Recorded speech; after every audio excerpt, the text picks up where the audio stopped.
पख्नुस् त के म तपाईँको फाइनान्सियलको लागि प्रार्थना गरौँ? आउनुहोस् हामी आर्थिक समाधानको लागि प्रार्थना गर्नेछौँ। सायद तपाईँ घटीमा हुनुहुन्छ होला, सायद तपाईँले गरेका योजनाहरू भत्ताभुङ्ग भएका छन् होला, सायद ऋणले तपाईँलाई धेरै पछारेको छ होला। म तपाईँलाई भन्न चाहन्छु, आजको दिन प्रभुले अवश्य यो प्रार्थनापछि तपाईँको जीवनमा अद्भुत काम गर्नुहुनेछ।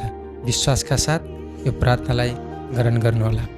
धन्यवाद पिता, म तपाईँलाई धन्यवाद दिँदछु। यो वचनलाई हेर्नुहुने तपाईँका जुनसुकै छोराछोरी पनि अहिले यो ठाउँमा हुनुहुन्छ, प्रभु म उहाँको निम्ति प्रार्थना गर्दछु नासरत येशूको नाउँमा।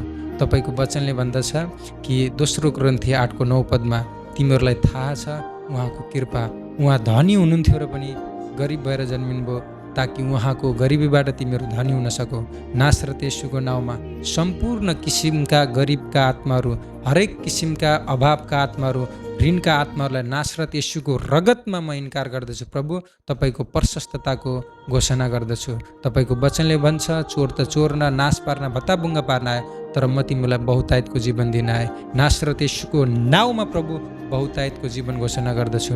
प्रभु तपाईँको वचनमा जसरी लेखिएको छ कि ख्रिस्ट येशूमा भएकाहरूलाई कुनै पनि दण्डको आज्ञा छैन, सबै कुराबाट तपाईँले स्वतन्त्र तुल्याउनु भएको छ। नासरत येशूको नाउँमा आर्थिक स्वतन्त्रता म तपाईँको दास भएको नाता घोषणा गर्दछु। प्रभु जसले यो भिडियो हेर्दै हुनुहुन्छ, म येशूको नाउँमा हरेक बन्द भएका कामहरू खुल्ने घोषणा गर्दछु। हरेक आर्थिक श्रापहरूलाई येशूको रगतमा म छुटकाराको घोषणा गर्दछु। प्रभु तपाईँले स्वतन्त्र गर्नुहोस्। तपाईँको वचनमा दाबी गर्दछु जसरी व्यवस्था विवरण 28मा तपाईँले भन्नुभयो कि तिमीहरू ऋण लिने न ऋण दिने हुनेछौ, तिमीले जुनसुकै काम गर्नेछौ त्यसमा सफल हुनेछौ, म तिमीलाई पुच्छर न शिर तुल्याउनेछु। नासरत येशूको नाउँमा यो वचन म तपाईँका छोराछोरीहरूको जीवनमा, उहाँहरूको परिवारमा घोषणा गर्दछु। प्रभु आजको दिनदेखि हरेक गरिबीका श्रापहरू म विश्वासका साथ घोषणा गर्दछु। उहाँहरूको जीवन र परिवारबाट येशूको नाउँमा हटेर गएको छ प्रभु, र तपाईँले एउटा नयाँ ढोका, एउटा आशिषको ढोका तपाईँका छोराछोरीहरूको निम्ति खोल्नु भएको छ।